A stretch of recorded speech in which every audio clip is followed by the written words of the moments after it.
Okay, Sagali Swagwag. Hello, everyone. We are going to get started. So as people start coming in, um, they will just follow along with us. But I do want to get started just to be mindful of the time and continue at the top of the hour for tonight's teaching. So this session and teaching is also being recorded. So this will be sent out to everyone that registered for the teaching series. So if you want to watch it back, if you want to share it with other people, this will be sent out tomorrow sometime via email. And so this will be recorded as well as our one in 2 weeks and then all the previous ones. And those are all on our YouTube channel. So if you don't have the link, it's on the Scott Gulat YouTube channel. So again, thank you, Yonko, for attending tonight's teaching series. We are on teaching number 4. So Scott Gulat is a 501c3 nonprofit in the Oneida community in Green Bay, Wisconsin. And we are engaging in a variety of teach-in series to help educate the community. So I'll talk about the purpose of this teach-in tonight, but I'll introduce myself. So if you're new to the teach-in series, I'll share with you a little bit about me. And if you're following along, you've probably been used to me a little bit by now. But my name is Rosa King. I'm the executive director of Scott Gulat, and I'm really excited to engage in a lot of education and knowledge sharing about really important topics, important issues that's affecting the Oneida community today, but really a lot of Indigenous communities today. And so tonight's teaching series is going to be about fluency and proficiency. And it's going to be a discourse about quantity, quality, and the journey back to sustainable language reclamation. So again, I just want to welcome you, and we will continue to dive right in, which I'm very excited about. I love these teaching series. So Saguli, hello everyone. Again, welcome. Part of our welcoming and our grounding for the teaching series that we're offering here is to really frame the fire. Because our teaching series, the idea is to reclaim that fire, and we want to be able to provide some context in our welcome and in our grounding. And so in Oneida philosophy, a cultural metaphor that we have is called Yungwa. And so if you've attended the teaching series here with me before, you're probably aware of these 4 inherent logs. If you're new, I'll briefly describe those for you here. Those 4 logs include consciousness, they include concatenation, creativity, and curiosity. And those logs are really necessary to kindle and maintain a strong fire within ourselves, for our families, our clans, and our nations. And so in previous sessions, I've talked about the web of relationality that ourselves, our inherent individual fires is directly interconnected to all of these other fires and larger fires that exist, whether that be our families, our clans, our nations, all of creation, and extending further outward into the universe. And so we really seek to tend to these 4 inherent logs that we're born with as a way to strengthen those fires. So to really welcome and reflect and put an intention out there for this teaching series, the question that I pose for our attendees always is, which log do you want to tend to today? So I'll briefly describe those logs again for you. And if you want to drop them or share them in the chat, you are more than welcome to. If you want to sit and reflect on them, that is acceptable as well, whichever speaks to you. So this first log, consciousness, is really to be aware of our motives. It's really being aware of the understanding. And it's also paired with concatenation, which is really this link to all beings and phenomena. It's really this idea that we're interconnected to the world around us. And concatenation and consciousness really directly go hand in hand, as well as the other logs.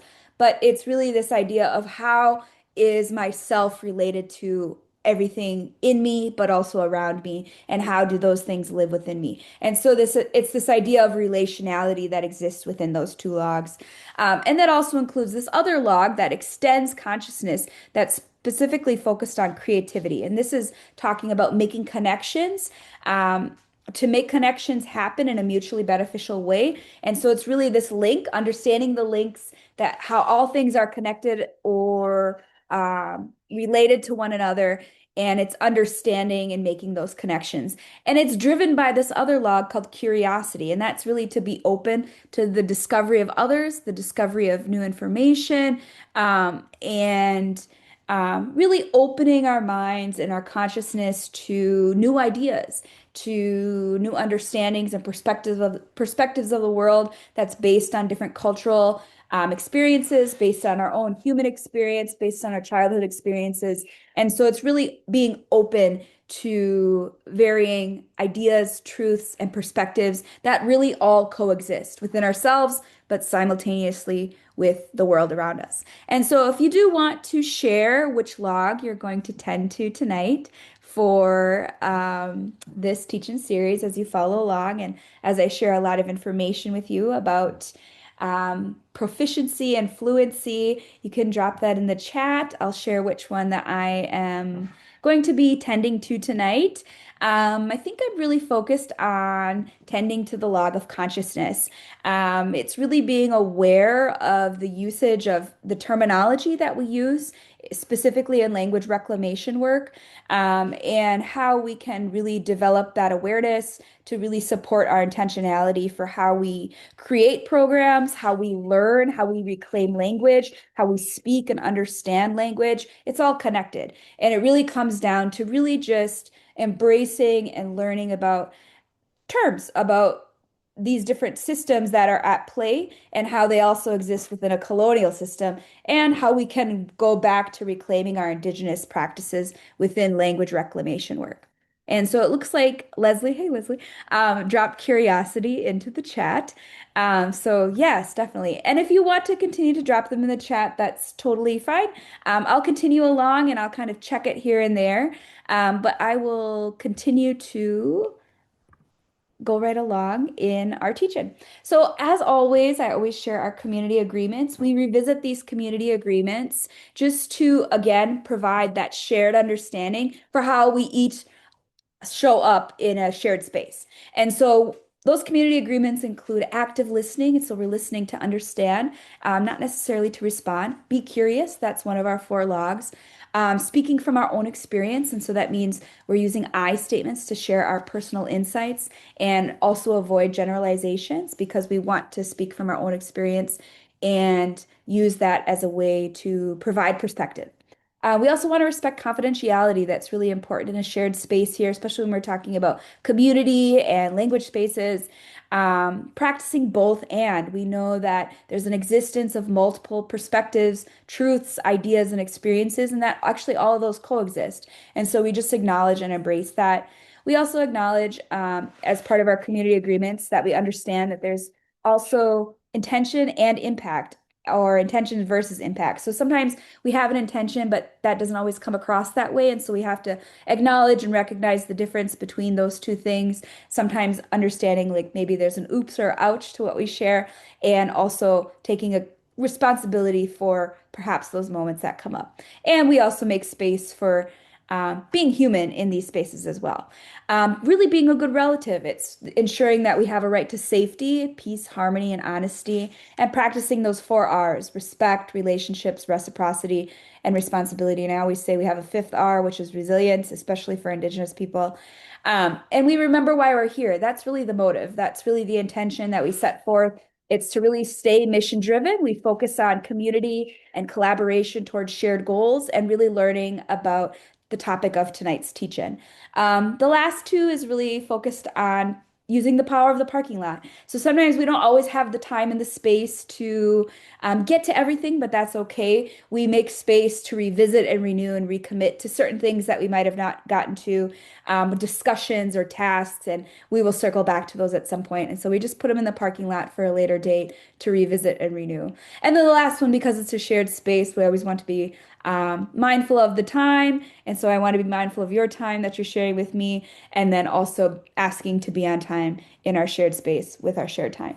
And so these really are community agreements that help guide us in building and sustaining healthy community, peaceful relationships, and they also are resistance to dismantling colonial toxic behaviors that really contradict our Indigenous values. And so As always, I share those behaviors that we really see existing within our communities, but also often within the larger society. And so it's really these characteristics of white supremacy culture that we see present often in our shared spaces. And so we really want to focus on leaning into community agreements as opposed to supporting these behaviors. And so once we know about these behaviors, we have an awareness, we can integrate those, embody those in our personal practice and how we show up in shared spaces. And so, just a reminder, those characteristics of white supremacy culture include perfectionism. That's really going to be important when we talk about proficiency and fluency tonight in terms of Indigenous language reclamation, but also this sense of urgency, defensiveness. Focusing on this next characteristic, really for tonight's topic, is focused on quantity over quality.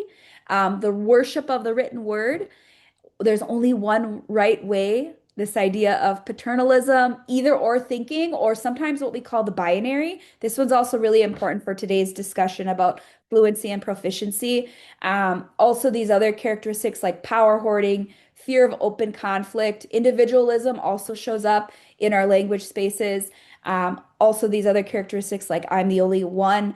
This next one is also really important because it shows up a lot in language spaces, especially when we're talking about quality and quantity in terms of measuring progress for language reclamation and proficiency development. It's really this idea of progress, which is bigger or more. It's also in alignment with this idea of productivity. And so that is something that we really need to be mindful of how that shows up in language spaces. And these last few characteristics about objectivity and right to comfort. And so it's really these characteristics we recognize that our communities are essentially tools of colonization and historically have been since the time of contact.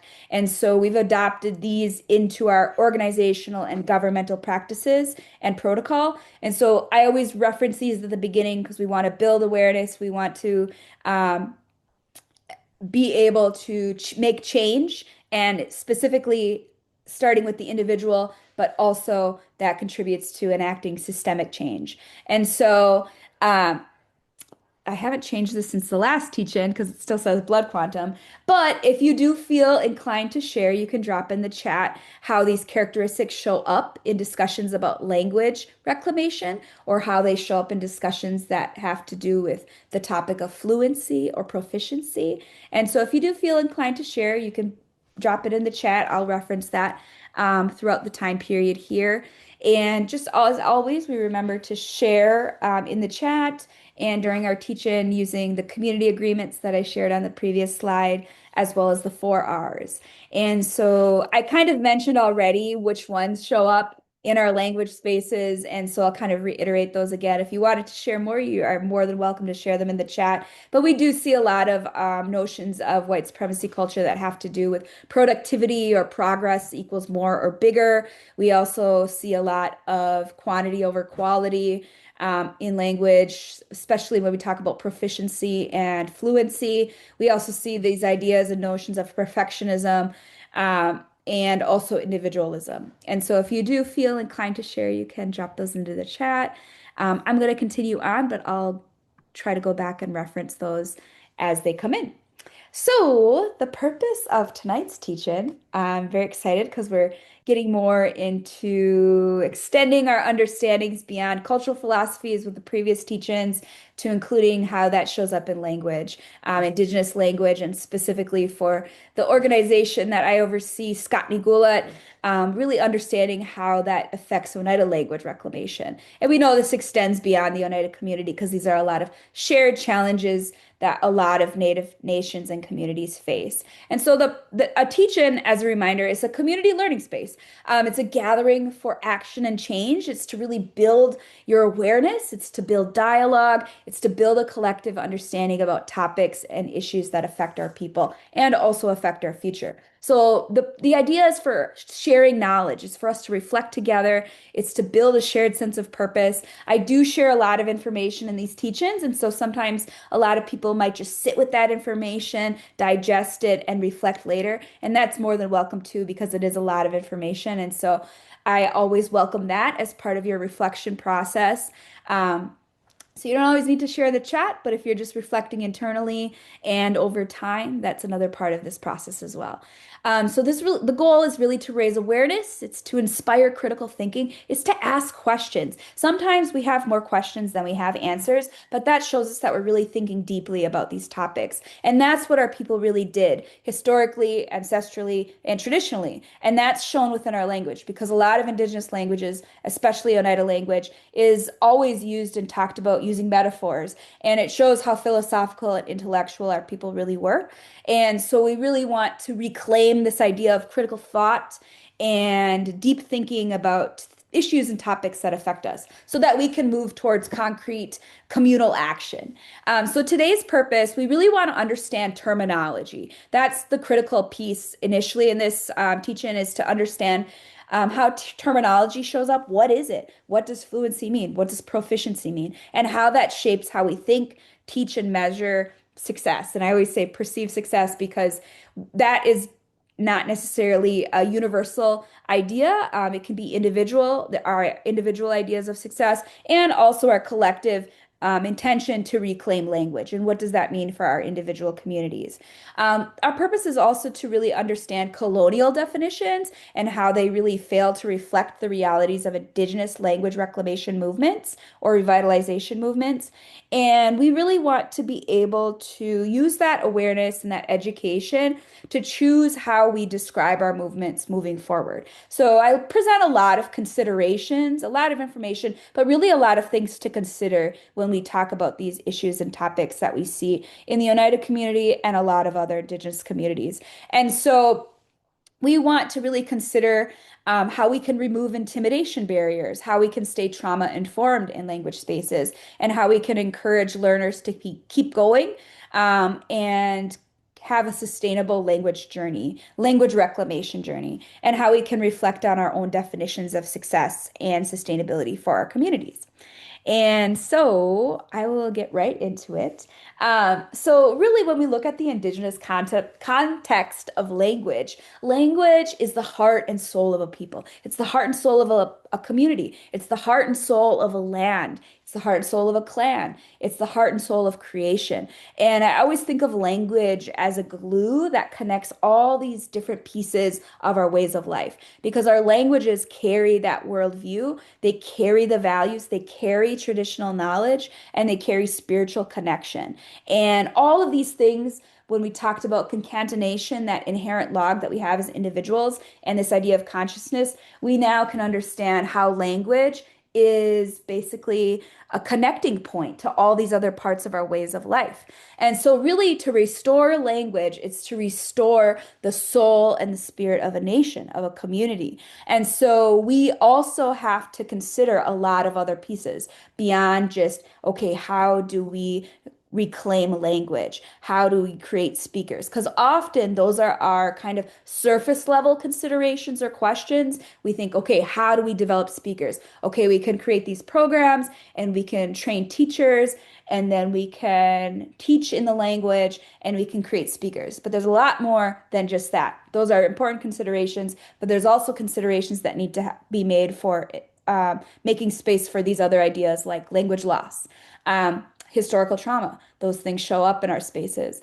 We want to permit, we want to create spaces that are really holistic in nature. We also want to create and have considerations for healing. And so that means decolonizing and reprogramming ourselves from characteristics of white supremacy culture and moving towards reclaiming our indigenous values. And so I always like to call it a process of decolonization and re-indigenization. And language learning itself is transformational, and it's actually a healing transformation. I always say it's kind of like you're peeling back the layers of programming that we are socialized into. It's kind of normalized because we essentially live in a colonial society that embeds the characteristics and culture of white supremacy. And so we want to reclaim that. We want to peel those characteristics back to reclaim what's already within us.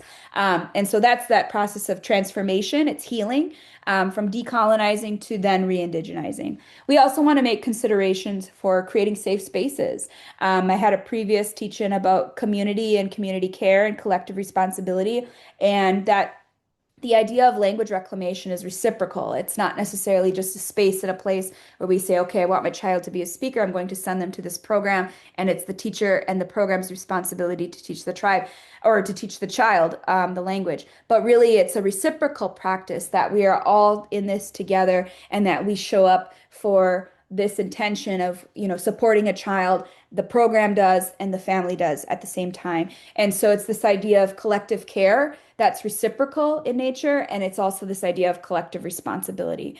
And so we want to be able to be mindful and be trauma informed in order to create those safe spaces. As I shared, the four inherent logs that we have as part of Yungo Jistai are spiritual fires, or who we are as Ungoi Hue or Oneida people. That's really important in centering in language space as well in order to restore language in our communities.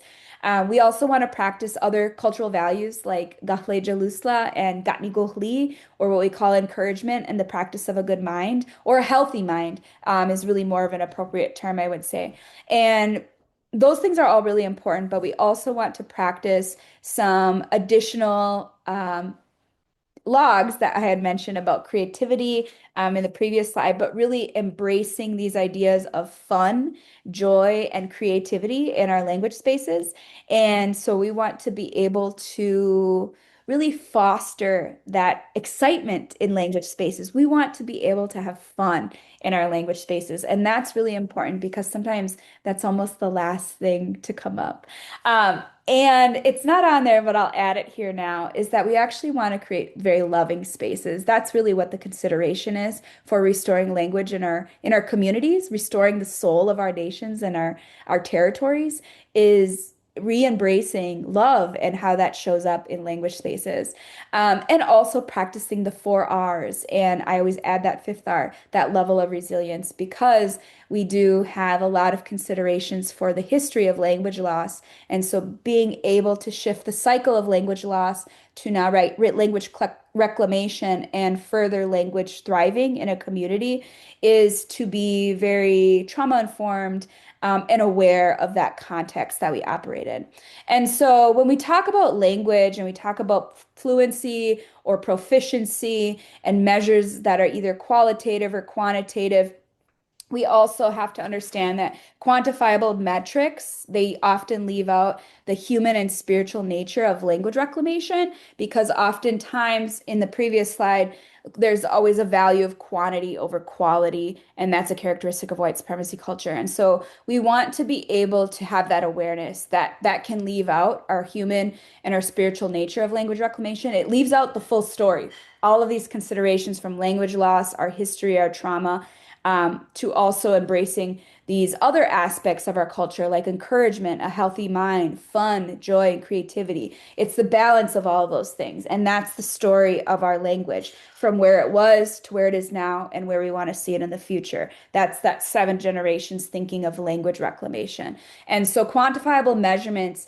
really are only a snapshot in time of any context of language. It doesn't include the full story of how language is living and breathing in a community, in a nation. And so that's one thing to be mindful of, and the limitations of quantifiable metrics that really are just based in white supremacy culture, but how that doesn't quite fully capture what we are trying to do in our communities. And so we really have to use holistic, qualitative, and also mixed measured approaches that might include some quantifiable metrics, but are not solely exclusive to relying on those metrics, because again, those are a snapshot in time. And so we want to also really focus on centering holistic, qualitative approaches to measure both experience, transformation, and also speech ability, because language reclamation isn't solely defined by speech ability and proficiency. It has to include additional social factors that account for our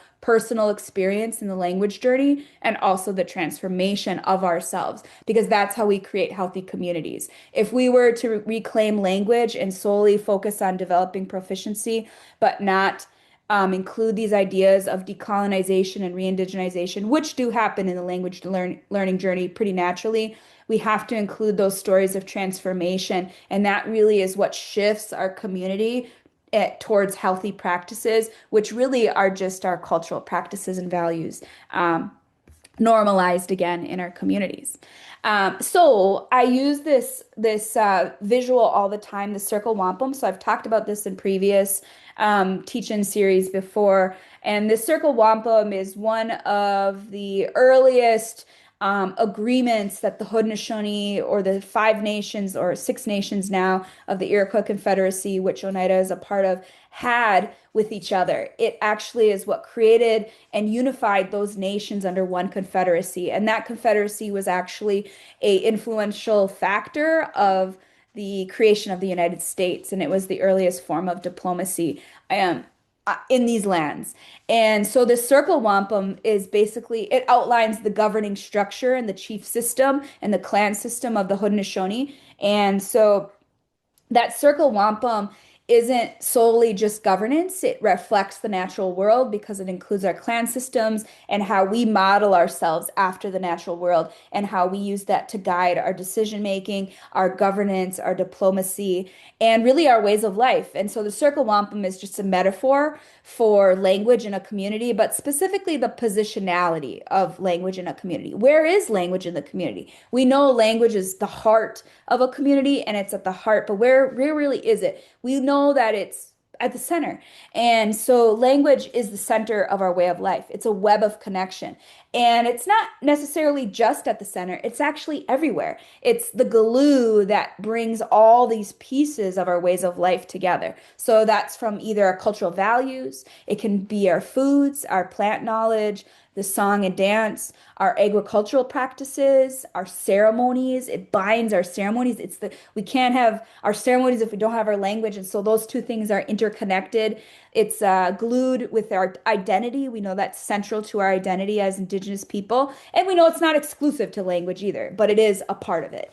Health and medicine. It's the glue that connects us to our ideas about land and our connection to land. And especially at the bottom, I'm kind of just going around the circle here, sharing these ideas of governance and sovereignty and diplomacy, our ideas of our traditional trade-based economies. Language is central to that. It's also central to our understandings of treaties and treaty rights, because at that time when our treaties were signed and those negotiations were happening, they were usually done in the language, or they were through the context of that worldview in the language. And so to define our treaties and treaty rights without understanding the language would be essentially a disservice to really understanding our rights. If we did that through English, it's not quite the depth of understanding it through the language. The same thing, language binds us to our understandings of gender fluidity in our cultures, our traditional art forms, whether that be basketry, beadwork, quill work, our ideas of cosmology and our connections to the universe, our ideas of games and sports. And for the Oneida and the Haudenosaunee, that's lacrosse, and how that's a responsibility of the men, and how it's a medicine for our people. And those things are all found through the traditional knowledge that's found within the language.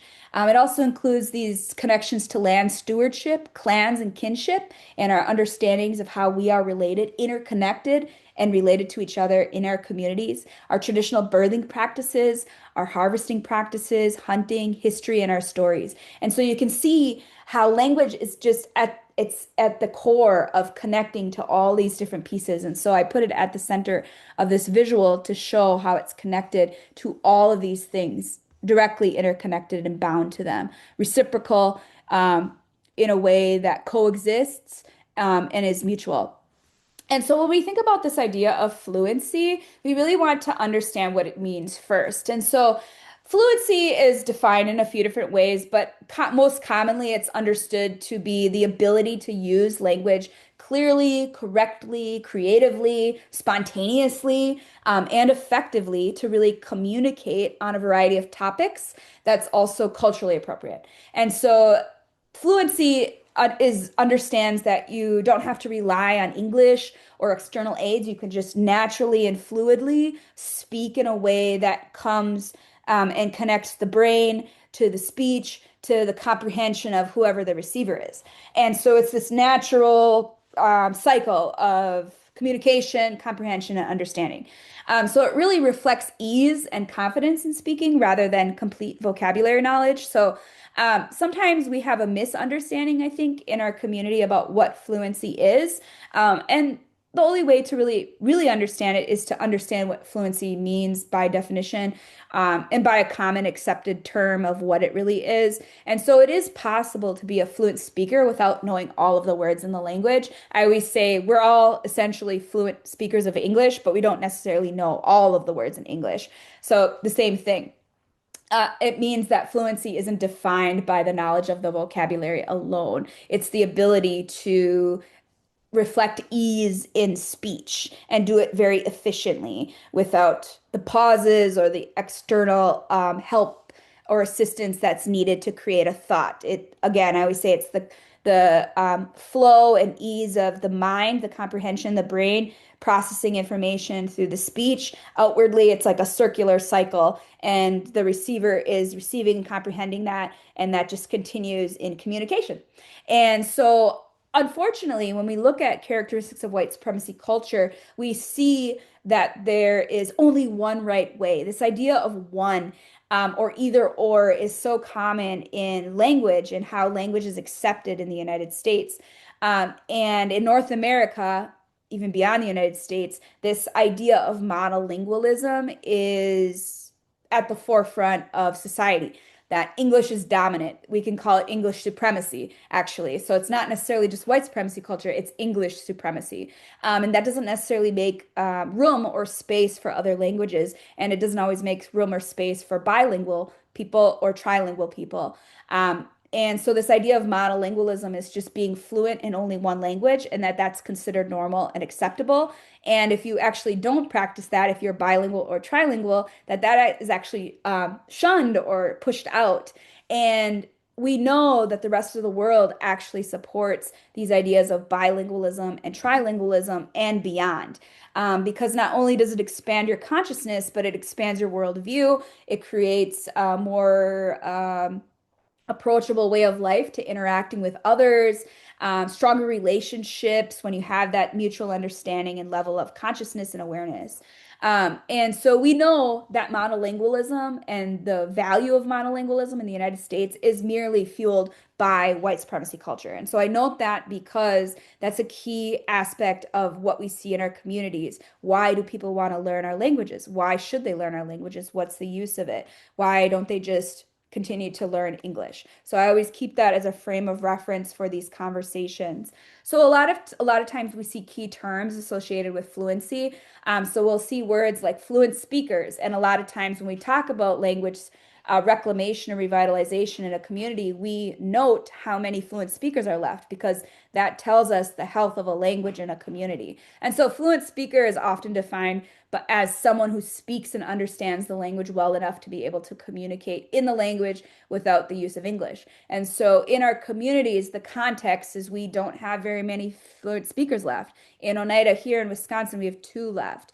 And we have just over 17,000 enrolled tribal members, but that doesn't include descendants or adoptees or people that have grown up or have lived in our communities through marriage or other practices. And so that number is actually much higher than about 17,000. And so that actually equates to a 0.01% rate of how many people in our community can fluently speak our language. And so that's pretty alarming for the Oneida language in this community. Here in Wisconsin, we're classified as critically endangered and that our language is in a state of emergency. And so with that information, we really have to be mindful of creating spaces for language reclamation and creating intentional spaces, but also really creating and acting in a way that addresses that need.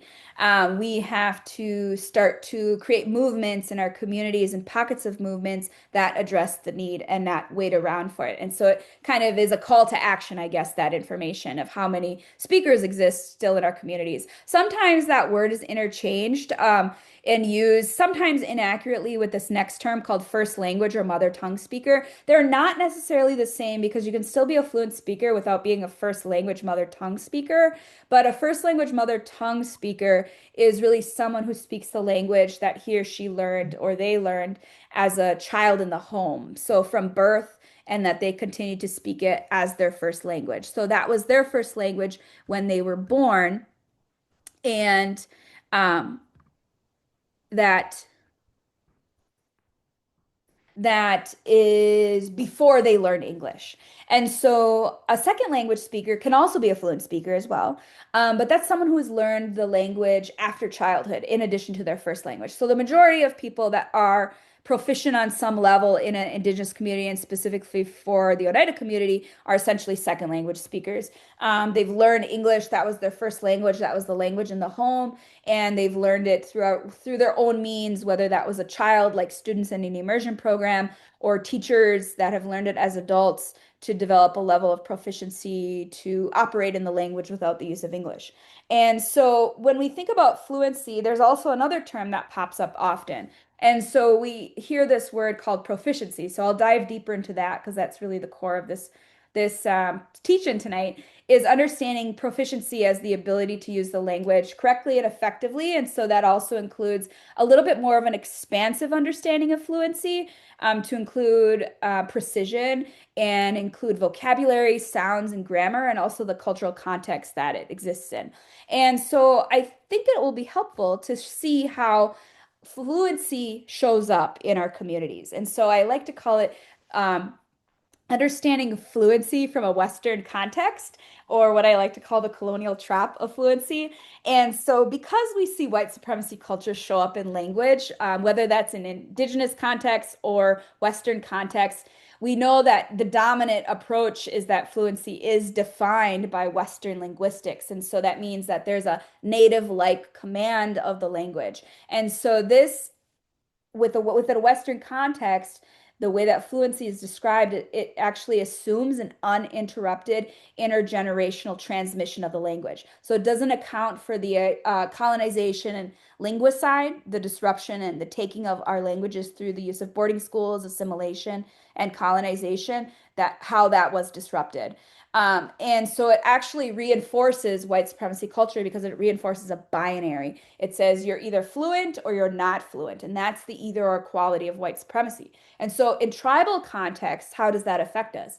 Oftentimes we take those ideas that we see in the larger society and they're ingrained into us because we are essentially assimilated people. And so within tribal contexts, essentially you're either fluent or you're not. That's the binary. And so I put a little bit of a visual here because I want to emphasize these two things. But really, it's not as simple as you're either or you're not. But again, that upholds the characteristic of white supremacy culture. And it remains static. Language remains static when we embrace this idea of fluency as an either or concept, and it's restrictive for our language programming and reclamation processes. And it's also intimidating because when we say, okay, this person is a fluent speaker, they're either all or nothing. But there's a spectrum in between of language reclamation, and that's where language reclamation efforts really actually reside, is in the spectrum, in the in-between stage. And so we have to reframe our ideas of what fluency is to be able to make it open and welcoming for learners, and meeting them at different stages of their knowledge, whether that's novice or advanced or however they fall on the scale. So I'll talk about more about that scale shortly. But it when we talk about this binary of fluency in tribal context, it's not sustainable. It's not an attainable practice or approach to learning or reclaiming a language, nor is it a sustainable mentality.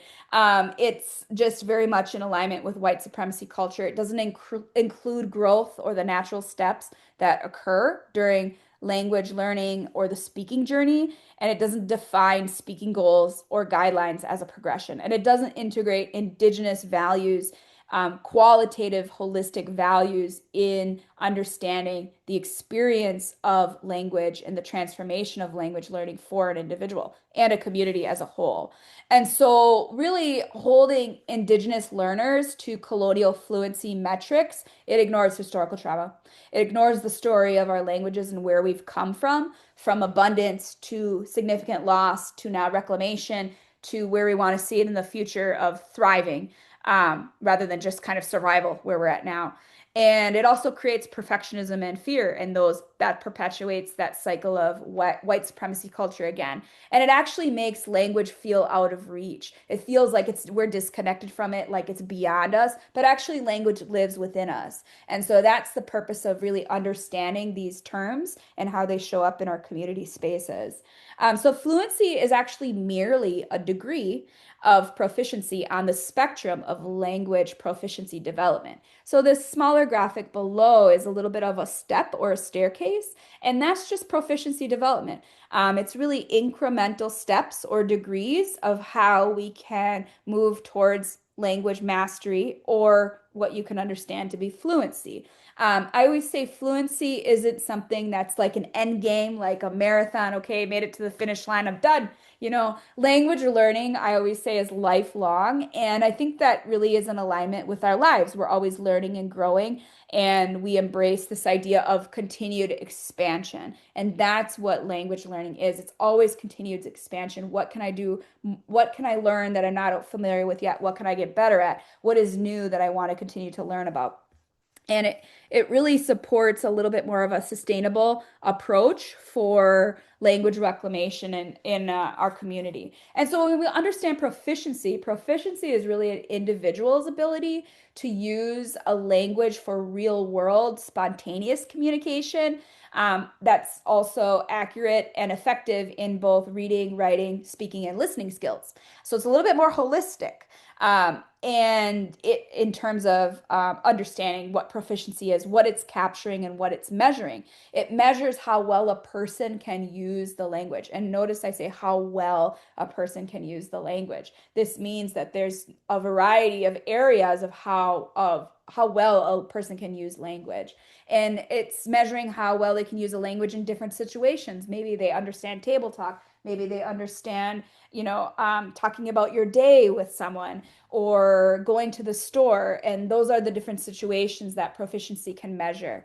It can measure from basic conversation to complex to professional contexts. And so there's a level of comprehensive skills that's included in proficiency, but also functional ability, being able to conjugate verbs and nouns within your head and connecting that cycle in a more quickly and efficient way to communicate with someone. And it also includes a contextual understanding and continued growth and progression of speech development that's measurable using a range of assessment approaches. So oftentimes we use a lot of Western metrics and models, but we do actually have a lot of indigenous models and approaches that really we can actually frame within our cultural values and center those in language spaces. Although that's not the teaching topic tonight, I could definitely teach a whole series about centering indigenous values and assessment, but I just wanted to note that that's a key part of what's included in proficiency. And so really proficiency is a holistic gauge of skills using different levels or degrees of progress. It's like the steps. Okay, we made the first step. Here's the next step. And we want to keep evolving and getting better and better in our skills. That's the measures of proficiency.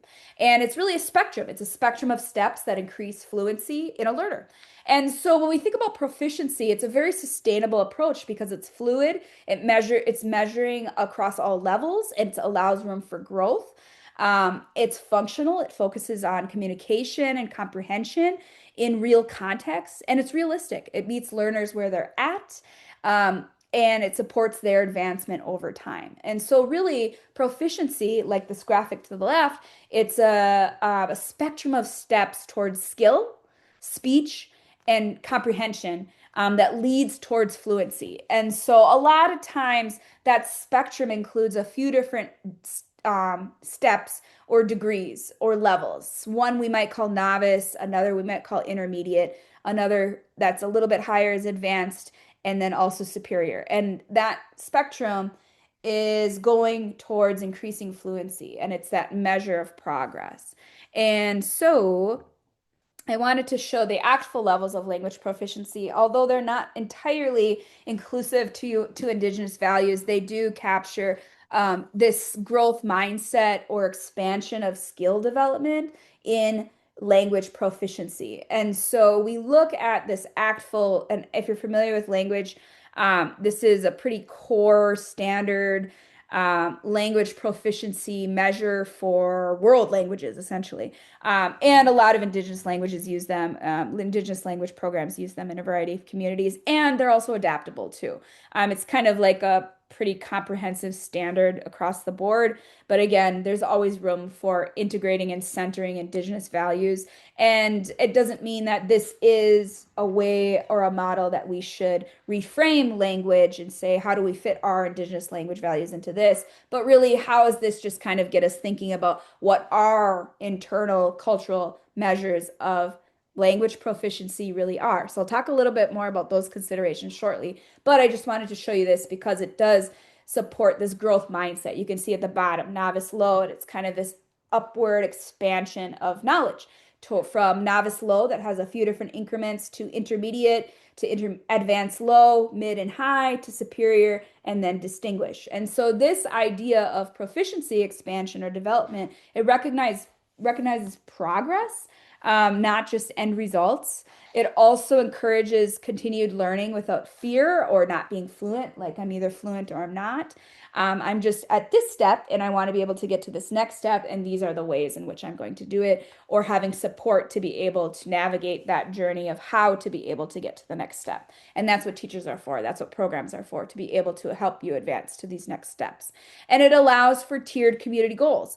Like I said, this isn't like the sole model that we have to or should use in a community, but again, it's just a model because it can give us an idea of beginner, intermediate, and advanced. And I also think a more appropriate way in which we might do it in our community is actually based on age. Because if we think about language learning traditionally, we know that our babies were surrounded by language in the home, and then they grew up learning cultural practices through the language that was based on a seasonal cycle. And then when they get to an older age, like elders or actually when they become parents or adults, and then when they become elders, they've reached a pretty proficient status of language reclamation. And so sometimes I always say too, we should actually measure language proficiency generationally rather than, and that's specific for immersion programs actually, which is the topic of the next teach-in, which I'll talk about second language acquisition and immersion. But if we were talking specifically about immersion or language medium education, we would actually want to measure this generationally rather than saying,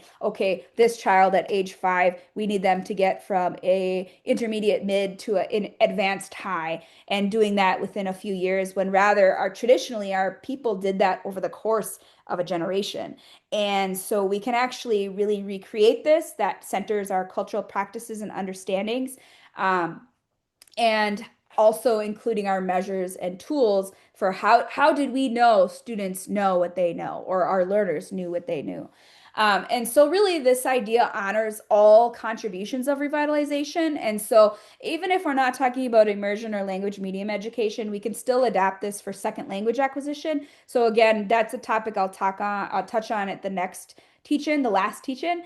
But it really can also be used for those that are learning a language that might be adults and starting new at the level. So we can really help them at the beginner stage, advanced to intermediate and advanced. It's pretty all encompassing, wherever they fall within that generational journey, whether they're new as children or whether they're reclaiming language as an adult, because it makes space for all of those, and all of those areas are important. Um, and so it honors all those contributions from learners also all the way up to advanced speakers. So it really accommodates Indigenous measures of assessment, using quality, quantity and mixed methods. And so, again, we don't want to center necessarily quantity, but we want to be able to capture that full picture of language reclamation and that full story of what's happening in our community. You know, how many programs exist in our community? That also describes the health of our language in our community. Not necessarily just how many speakers, that's one aspect of it, but what efforts are being made to strive towards that. That's capturing that entire picture. And so there's so many considerations for this.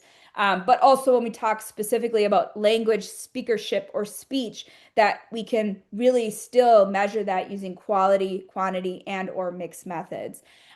It's expansive. It's a more expansive understanding of it. So this creates space for centering Indigenous values. It also creates space for trauma informed and creating safe spaces where language lives that centers joy, fun, creativity, curiosity. It centers personal learning because it motivates and inspires individuals to get to a higher level of their comprehension and their speech.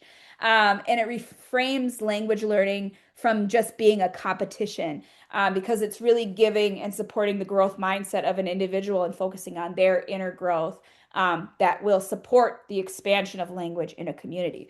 And so it supports learner readiness because you can enter at any stage, at any generation or age wherever you might be at as well. And so it supports that readiness in that same breath. Um, and so we want to reframe this narrative. We want to reframe the narrative that Indigenous definitions of language success they actually really must reflect our current realities and our histories. Like I said, the story of our language, generations past, where our language was, to where it's at now, the present reality, and where do we want to go in the future? Because all of those things, that's what Scott Gulat is that simultaneous existence of past, present, and future, and that lives within us at this exact moment and also outside of us and connects us to, again, the web of relationality, the family clan, the nation, the community, creation, and the universe. And so we want to define language success in a sustainable way. And that includes reflecting our current reality and our histories and also our future. It's also including the value of language usage and relationship, because that's really key to language success, I think, is when we talk about wanting to boost proficiency, the speech and comprehension of an individual, language is actually key to that context. It's not done in isolation, it's done in a strong relationship with the teacher and the learner.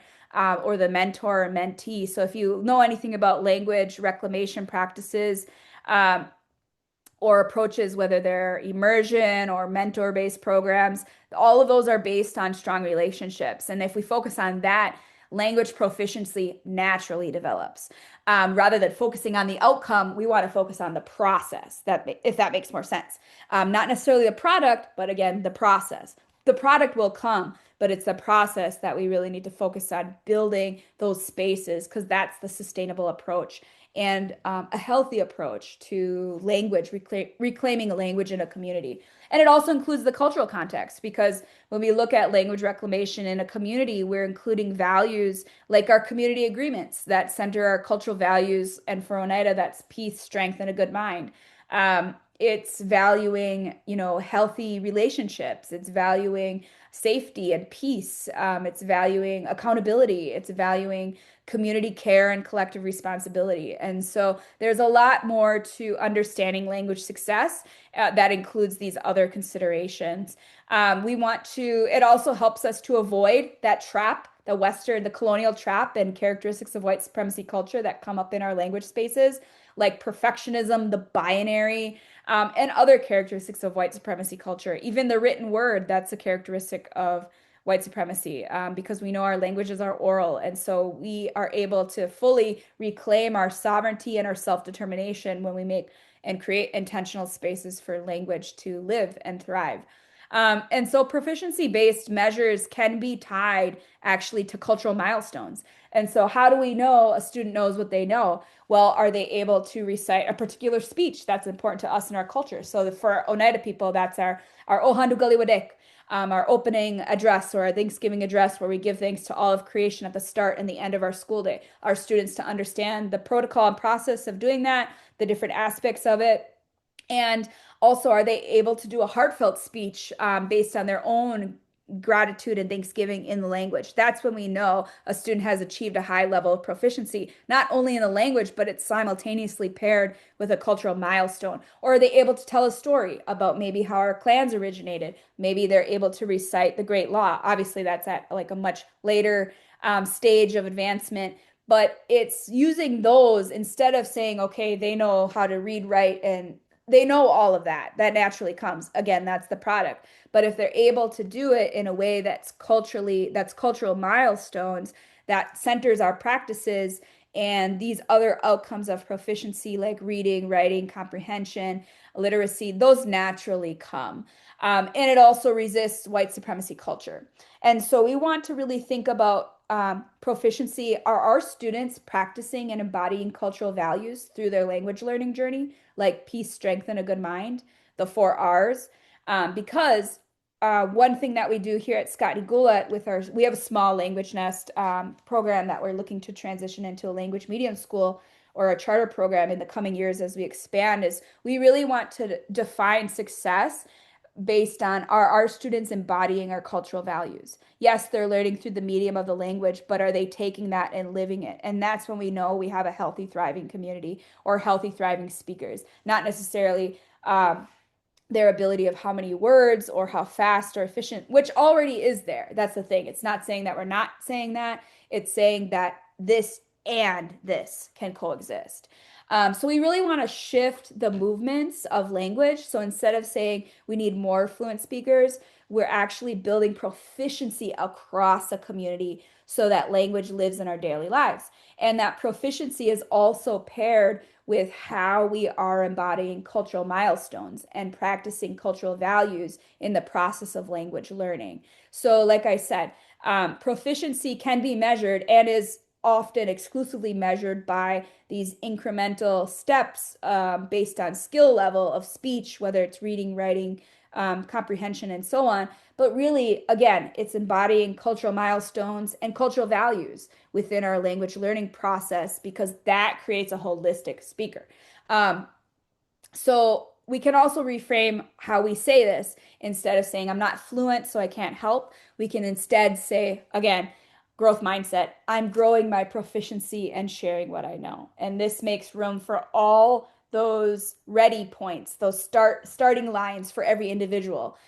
Whether they are an adult or a mother that wants to learn language for her new baby, whether it's a child in a language nest or an immersion program, whether it's an elder that takes classes at the library, whether it's a high school student taking a language class at the tribal school. This makes room. Proficiency is growth and it measures that spectrum of development in speech. And so when we reframe our ideas from saying, I'm not fluent to then saying I'm just at this level of proficiency, we make so much more space for all of the programming that exists and is needed in a community for the language to thrive.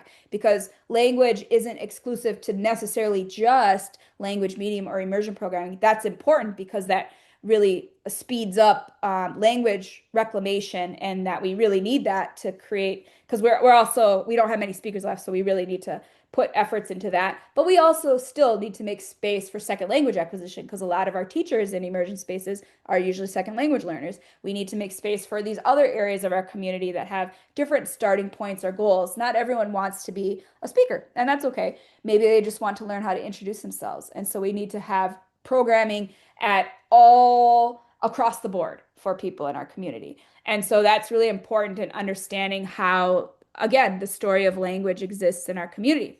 And so these community-based solutions, I'm pretty much almost done here, but I'll just kind of share a few here.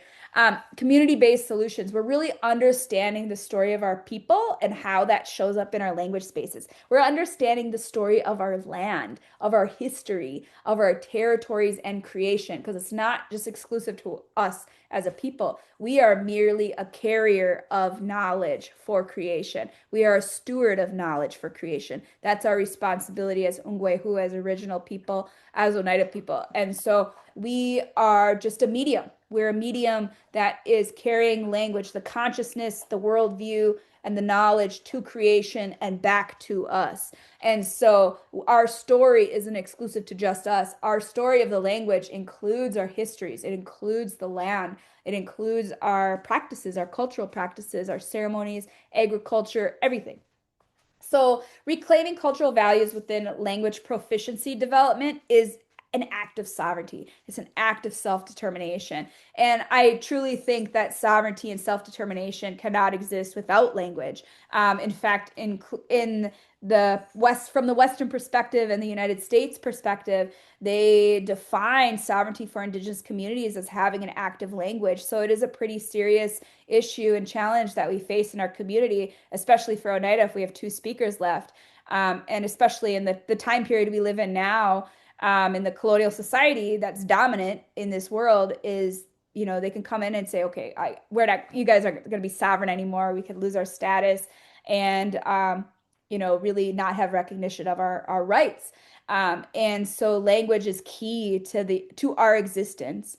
And so when we think about language and language reclamation, we can shift our focus to measure the quality of the experience rather than a sole focus on quantitative measures of progress.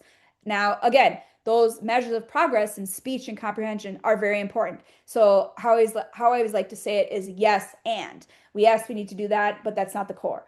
Yes, and we need to focus on the quality of the language experience a learner is having. And so we need to take incremental steps to build proficiency that is mindful and aware of that experience. And so that includes incremental steps to build proficiency that's not solely numbers based, but based on the experience as a whole. And so, actually, when we zoom out from proficiency development, because I think white supremacy culture forces us to be so hyper focused on how many speakers. When we think about proficiency development in a holistic manner, it's actually strongly influenced by context. It's strongly influenced by relationship, safety, and intention. And so when those things are present, we actually naturally see the increase in proficiency in speech, in reading, writing, and comprehension skills. There's a lot of studies that are out there about students that learn in language medium programs, even though they're learning literacy in a language medium program or an immersion program, and they don't learn it in English, the skills of literacy actually naturally translate to learning in English. So the two older students that I have in my program now, I've never taught them English, but they actually have basically taught themselves to read in English because we've done it in Oneida. And so those skills translate naturally. Again, we focus on the process, not necessarily the product. The product comes naturally, but if we focus on that process and that environment, that is what's really core to the experience of language. And so this is really a call to action. It's really to redefine success in your own language work using Indigenous values, your cultural values, and centering those in the process. So it uses proficiency as a pathway, not necessarily fluency as a gate. It helps us to reframe our approach to language reclamation in a community. And so remember, language lives not only in perfect grammar, but it lives in relationships, it lives in teachings and the daily use to keep our soul alive. And I always say that idea of perfectionism is often driven by making mistakes, that fear of making a mistake. But it's actually when we embrace the mistakes in language learning, that's how we grow. And when we have strong relationships, we have those safe spaces to do that in our communities. And so, what can we do? We can educate others on the understandings of fluency and proficiency. We can notice when white supremacy culture impacts and shows up in Indigenous language efforts. And we can resist the use of Western metrics as a definer of our worth and our success for our language programs. A lot of times we see academic studies come through and they say, okay, what's your proficiency levels? What's your rates? What's your standards? And where's your data? And I always just laugh. I was just like, why don't you just spend a day in here with us and you'll see exactly what we're doing. Because it's that quality of relationships that's present, but it's also being present. It's showing up. And it's beyond any measurement because that measurement is only a snapshot in time. But when a student, if they grow up and attend a immersion or a language medium program from, say, kindergarten to age 18, they're going to take that with them through their entire life. And so really the academic studies need to be longitudinal. They need to be generational, not that snapshot of third grade necessarily. Not to say that that's not important, but again, language proficiency should really be measured generationally, and that journey that someone's on, the long part of that journey really is the definer of what we understand to be maybe perceived success or sustainability for our communities. And so we want to embrace a holistic approach to the quality of instruction, educational space, and the student experience with incremental measures of proficiency development. We want to seek safety, enjoyment, play, creativity, engage, encouragement as central aspects of language and speaking in our language learning and speaking journeys. Um, and this really helps us to reclaim our cultural values within language proficiency. And it's an act of sovereignty and self-determination. And so if you want to share, I know I shared so much information with you, so I just want to be mindful of all of you, and you're probably at the stage of absorbing a lot of this information. Um, but if you do feel inclined, I know some people have shared a few things in the chat, so I'll read those off. But if you want to share what stood out to you from this teach-in, or if you're still reflecting, that's totally okay too. But if you do feel inclined, you can share any of your thoughts or reflections on these questions. What questions does this raise for you? How can you stay curious to develop a deeper understanding of fluency and proficiency? What will you carry forward? And how do these understandings shape your language learning journey? And lastly, thinking about how can we use this knowledge to create sustainable spaces for language reclamation. So those are a lot of questions that, we might not have all the answers to, but again, if we're asking more questions than we have the answers for, that is great. And so we are kind of near the end of our session here today. I have a few more slides. I'm just looking at the chat here. So looks like creativity was another log that someone was fostering. Yes, a good reminder on how the characteristics of white supremacy culture show up in language spaces. Yes, yes, definitely important to name it. And definitely, if we work in language, you've probably seen them and experienced them in language. So yes, that's really important. Oh yes, thank you for sharing the ACTFL um, um, acronym. So ACTFL again, thank you, Leslie, for sharing that. The American Council on Teaching Foreign Languages and the information with that. I appreciate it. And yes, yes, thank you for joining me. So thank you again for attending this teaching series. I appreciate you sitting with me a little past 8 o'clock here today. I'm getting better. By the next one, I'll be right on 8. So, but again, this teaching is recorded, so I will email this out to attendees if you want to rewatch it or share it, or if you're still thinking about things I had shared in this teaching today. And just a reminder, so the next teaching is in 2 weeks from now. And the topic is very similar to this one. We're going to explore language learning environments. So thinking about what we call second language acquisition, or what we know that to be using the acronym SLA, and also immersion um, through a language medium context. And so understanding what each means for the future of Oneida language revitalization. So that is pretty much it. I truly appreciate you all attending this session. Look for the recording in your emails tomorrow, and I hope to see you all at our last teach-in in 2 weeks. So have a great night. You want to go? Nagiwa?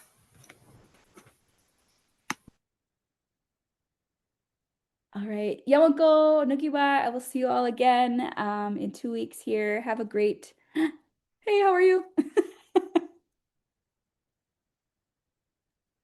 Oh, I can't hear you. Just had to show my big smile listening to Oh, you. So, uh, Miigwech, thank you so much. This is just awesome.